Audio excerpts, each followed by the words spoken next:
اکسا کے ان کو قتل کروایا، کسی طور پہ بھی توہین رسالت کے جرم کے ارتکاب ہوتا ہے ان سے، اور یہ مجھے کہا جائے گا کہ ہم اس لیے نہیں ایف آئی آر ان کے خلاف درج کروا سکتے کہ وہ گورنر تھے اور گورنر کو ایک تحفظ ہے. آج تو وہ گورنر نہیں ہے، آج تو وہ اپنے رب کے پاس واپس چلے گئے. لیکن یہ ضروری ہے کہ یہ جو واقعہ پاکستان میں ہوا اس کی تحقیقات علماء کرام خود کروائیں، خود ایک علماء کرام اپنا ایک کمیٹی قائم کریں. سلمان تاثیر نے آسیہ سے جو ملاقات کی شیخو پورے کی جیل میں، اس دن سے لے کے سلمان تاثیر کے قتل ہونے تک ان کے تمام بیانات ریکارڈ پہ موجود ہوں گے، کلپس موجود ہوں گی. انہوں نے جو کچھ بھی کہا، خدا کے واسطے اس کی تحقیق کریں، اس کو دیکھیں اور سنیں، اور اگر ثابت ہو جائے کہ وہ توہین رسالت کے مجرم تھے تو پھر شاید مجھے سوال کا جواب مل جائے گا. اگر ایسا نہیں ہوتا تو میں تمام علماء کرام سے یہ کہوں گا کہ آپ کو یاد ہونا چاہیے کہ انتہا پسندوں نے مفتی سرفراز نعیمی کو اس لیے قتل کیا کہ مفتی سرفراز نعیمی ان کے موقف کی حمایت نہیں کرتے تھے. اور علماء کرام، آپ کو یہ بھی بخوبی علم ہے کہ پاکستان کے بہترین عالم مولانا حسن جان پشاور والے، ان کو بھی قتل کیا گیا اس لیے کہ ان کے فلسفے سے کچھ لوگوں کو اتفاق نہیں تھا. اور یہ دونوں مفتی سرفراز نعیمی صاحب اور مولانا حسن جان صاحب جیسے عالم کبھی کبھار پیدا ہوتے ہیں، لیکن یہ بھی تو ایک انتہا پسندوں کی بھین چڑھے. آپ نے تو صوبائی وزیر افتخار حسین کے صاحبزادے کو بھی تو قتل کر دیا، اس نے تو کوئی توہین رسالت کا جرم نہیں کیا تھا. سوات یونیورسٹی کے وائس چانسلر ڈاکٹر محمد فاروق کا بھی تو قتل ہوا. جاوید احمد غامدی کو پاکستان چھوڑ کے بعد جانا پڑا. خدا کا واسطہ ہے، یہ ملک آپ کا بھی ہے، یہ ملک میرا بھی ہے، میں بھی مسلمان ہوں، میں بھی خداوند کریم کی وحدانیت پہ یقین رکھتا ہوں اور نبی کو آخری نبی اور زمان مانتا ہوں. میں نے مرنا ہے اور قبر میں جانا ہے، مجھے روز قیامت تمام باتوں کا جواب دینا ہے. پلیز قانون کو ہاتھ میں مت لیں، جو ملکی قوانین ہیں ان کا احترام خود بھی کریں. لوگوں کو مت اکسائیں کہ لوگ بندوق لے کے فیصلے کرنے لگ جائیں. اگر ایسا ہوا تو کل سوال سود پر بھی اٹھے گا، سود جس کی قرآن اجازت نہیں دیتا. کوئی پتہ نہیں ایک پورا گروہ، ایک سیکنڈ، کوئی پتہ نہیں ایک گروہ اٹھ جائے اور وہ کچھ لوگوں کو مجبور کر دے، ان کو انسٹیگیٹ کر دے کہ سودی کاروبار کرنے والوں کو قتل کر دیا جائے. تو کل سارے بینک جب لوٹ لیے جائیں گے، تمام سودی کام کرنے والوں کو مارنا شروع کر دیا جائے گا، ملک تباہ ہو جائے گا. اللہ رسول کا واسطہ ہے، خدا کے واسطے، خدا کو ماننے والے، نبی کو ماننے والوں، انصاف کرو. اچھا افتخار صاحب، جب چونکہ آپ کلیئرلی، جیسا کہ آپ نے کہا، آپ کلیئرلی یہ سمجھتے ہیں کہ پاکستان میں جو کچھ ہوا، جو سلمان تاثیر صاحب کے ساتھ ہوا، جو اور بہت سے لوگوں کے ساتھ ہوا، جس کی وجہ سے جاوید غامدی جیسے اسکالر کو پاکستان چھوڑ دینا پڑا، بہت سے اور اسکالرز کا بھی قتل ہوا جو اسلامی اسکالرز تھے جن کے اوپر کوئی فتویٰ بھی نہیں تھا، ان کا بھی جو قتل ہوا، اس کی بنیاد انتہا پسندی ہے. میں پھر اپنے سوال کی طرف آؤں گا. جب ایک بات بڑی کلیئر ہے کہ مسئلہ انتہا پسندی کا ہے، تو پاکستان پیپلز پارٹی نے جو پوزیشن اختیار کر لی ہے کہ یہ مسئلہ انتہا پسندی کا نہیں ہے، یہ بنیاد پرستی کا نہیں ہے، یہ ایک مذہبی جنونی کا ایکٹ نہیں ہے، بلکہ یہ ایک سیاسی سازش ہے اور گورنر کو پولیس کسٹڈی میں قتل کیا گیا ہے. اس کے بارے میں پھر آپ کیا کہیں گے؟ وہ کیا ہو رہا ہے؟ معید میری بات سنیں، میں سیاست کی بات بعد میں کرتا ہوں. پہلی بات تو یقین کرو کہ میں اس بات سے خوف زدہ ہوں کہ جب توہین رسالت کے سزا کے لیے ملک میں قانون موجود ہے، یہ فیصلہ عدالتوں نے کرنا ہے، عدالتیں فیصلے کرتی بھی آئی ہیں، عدالتوں نے لوگوں کو سزا دی بھی ہے. اور آپ یاد رکھیں، ایک جج کو بھی اس بنا پہ مارا گیا تھا کہ اس جج نے ایک ایسا فیصلہ کیا تھا جو کچھ انتہا پسندوں کو پسند نہیں. عارف اقبال حسین بھٹی اس جج کا نام تھا. خدا کے لیے دین کے نام، نہیں میری بات دیکھو، سیاست چھوڑو، سیاست کوئی چیز نہیں، سیاست ایسے سطحی چیز ہے، دین سے بڑھ کے کوئی چیز نہیں ہے، دین سے بڑھ کے کوئی چیز نہیں ہے. یہ اسلامی جمہوریہ پاکستان ہے، ہم اس کو اسلامی جمہوریہ پاکستان مانتے ہیں، لیکن اسلامی جمہوریہ پاکستان میں قوانین پر عمل کرنے کا اختیار کسی گروہ، گروپ یا فرد کو نہیں دیا جا سکتا. اچھا ذرا رک جائیے، ہم صاحب آپ کیسے دیکھ رہے ہیں صورتحال ایک دن کے بعد؟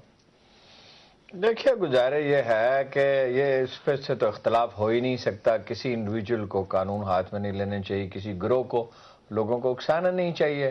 آپ کو معلوم ہے بار بار میں نے لکھا کہ اس پہ جلسے جلوس نہ کیے جائیں، اس کو خاموشی سے حل کیا جائے.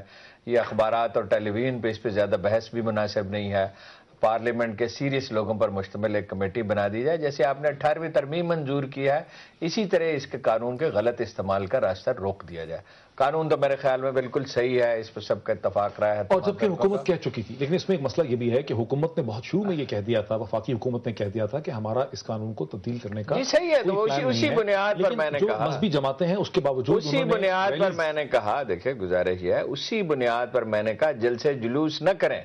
کسی میں یہ ہمت نہیں ہے قانون میں تبدیل کرو. جو کرنی ہے، اگر کوئی تبدیلی، کوئی نئی قانون سازی مطلوب ہے، جو بھی پرابلم ہے اس کو جیسے 18ویں ترمیم میں بند دروازوں کے پیچھے آپ نے اس کو حل کر لیا تھا، یہ مسئلے اسی طرح حل. ایک کمیشن بٹھایا جس نے تمام چیزوں کو دیکھا. بڑا ہی سادہ معاملہ تھا جی. 3-4 سیریس آدمی وزیر اعظم اس کی کیپیسٹی رکھتے ہیں، 3-4 آدمی ہوتے ہیں، پھر اور بھی ایڈ کر لیتے ہیں، جس سے چاہتے مشورہ کر لیتے ہیں. یہ پبلک ڈیبیٹ کا ایشو تھا ہی نہیں. جس چیز سے جذبات بھڑکتے ہیں اس پہ پبلک میں کیوں ڈیبیٹ کی جائے؟ اور یہ کیا ہر ارے غیرے کا کام ہے؟ ہر آدمی مذہب کا ایکسپرٹ ہے، ہر آدمی شرعی قوانین کا ایکسپرٹ ہے، ہر آدمی جو سیاست کو سمجھتا ہے، امپلیکیشنز کو سمجھتا ہے. لیکن میں آپ سے گزارش کرتا ہوں، سب سے بڑی بے احتیاطی مرحوم نے خود کی. جا کے پریس کانفرنس کی، اسے کالا قانون کہا. اسے جسٹیفائی نہیں ہو جاتی زیادتی کوئی، اس لیے کہ پھر عدالت میں جانا چاہیے، عدالت میں جانا چاہیے اور ٹھنڈا کرنا چاہیے. کل پھر جب یہ واقعہ، اگر کسی کو اعتراض تھا تو گورنر کو کالا قانون کیسے کہہ سکتے کہنے پہ نہیں، اگر کالا قانون کیسے کہہ سکتے ہیں؟ اسے جذبات بھڑکتے ہیں نا. مجھے بات ذرا مکمل کرنے کی اجازت دیں. لیکن ہم سب لوگوں نے فتوے بھی تو دے دیے نا. نہیں، بالکل غلط کیا، قتل کے فتوے دے دیے. بالکل غلط کیا. نہ کسی کو اس پہ فتویٰ دینا چاہیے، نہ اس پہ جذبات کا تو مسئلہ ہی نہیں.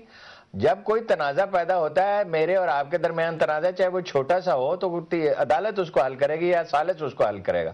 میں اور آپ چیختے رہیں تو اس سے تو معاملہ فساد ہوگا، اور یہ تو پورے معاشرے میں فساد پھیلے گا. قتل کے فتوے کی جس نے بھی دیا بالکل غلط کیا. میں تو جلسے جلوس کے خلاف ہوں، آپ فتوے کی بات کر رہے ہیں. واضح طور پہ میں نے لکھا. اچھا، اب اس میں کیا گورنر صاحب کو پڑھو، عدالت کا فیصلہ تھا، عدالت کا فیصلہ تسلیم کرنے سے انہوں نے انکار کر دیا. اس نے گاؤں میں کنفیشن کیا، اس نے عدالت میں کنفیشن کیا. اب اگلی عدالت میں جانا چاہیے تھا، اس کو پوری وہ سپورٹ دیتے جو بھی لوگ دینا چاہتے تھے، لیگل سپورٹ. اور یہ مسئلہ اس طرح بھڑکتا ہی نہیں. دیکھیے جہاں تک ایکسپلائٹیشن کا، میری مجھے دیکھنا بات تو مکمل کرنے دیں. میری بات تو مکمل کرنے دیں نا. میری عرض سنیے. ایکسپلائٹیشن رول ہے اس ملک کی ایلیٹ کا، پولیٹیکل ایلیٹ کا. اردو سپیکنگ کی کو جا تعصب ہے اس کو استعمال کیا جائے. پشتون اور یہ ترقی پسند سب کہلاتے ہیں. اور مذہب کا نام استعمال کیا جائے بھٹو کے لیے، بے نظیر کے لیے، قبر، شہید. ٹھیک ہے نا جی. ہر اچھا مذہبی لوگ بھی جو ہیں اس کو ایکسپلائٹ کرتے ہیں. اور خدا کے رسول نے کہا وہ بدترین ہے. یہ حدیث ہے، پکی حدیث ہے. انسانوں میں سے بدترین وہ ہے جو دنیا کے لیے دین کو بیچے، دین کا نام استعمال کرنا. مگر یہ دین کو اور پالیٹکس کو دونوں کو ہم نے چھوڑ دیا ایکسپلائٹرز پہ. کل کیسے نواز شریف کیسے قاتل ہو گئے، ہر طرح کے ایکسپلائٹرز، مذہب میں بھی پالیٹکس میں بھی. نواز شریف کیسے قاتل ہو گئے، اور شہباز شریف کیسے قاتل ہو گئے، اور مذہبی جماعتیں کیسے ذمہ دار ہو گئیں، اور افغان پالیسی کیسے ذمہ دار ہو گئی. جو واقعہ اس کو وہیں تک رکھیں، اس کی پراپر تفتیش ہونے دیں. میں اس پہ آنا چاہتا ہوں، اس میں متعین کرنے دیں کون قصوروار ہے. واقعی اس پہ آنا چاہتا ہوں کہ مذہبی جماعتوں کا اس میں کیا رول ہے، اور افغان پالیسی کا کیا رول ہے، اور اسٹیبلشمنٹ کا کیا رول ہے. جناب دیکھیں، ہارون صاحب نے حکمت کی باتیں کی کہ اس میں تھوڑی سی حکمت کے ساتھ چلنا ضروری ہے. اس میں شور شرابے سے اور لڑنے جھگڑنے سے یہ مسائل ٹھیک نہیں ہوتے، مسائل اور گمبھیر ہو جاتے ہیں. لیکن اس چیز کو آئسولیشن میں ہم اس پہ میں تھوڑا سا اختلاف میرا یہ ہے کہ اس کو بالکل ہم آئسولیشن میں نہیں دیکھ سکتے، کیونکہ یہ ایک لارجر پکچر کا حصہ ہے. یہ ایک ایونٹ ہے، اور اس ایونٹ میں ہم ایونٹ کی بات کریں وہ بالکل مناسب ہے. لیکن ہمارے معاشرے میں دین کا استعمال جو ہے، جس طرح انہوں نے خود کہا، بالکل 100% ایکسپلوئٹیشن تک ہی رہ گیا ہے.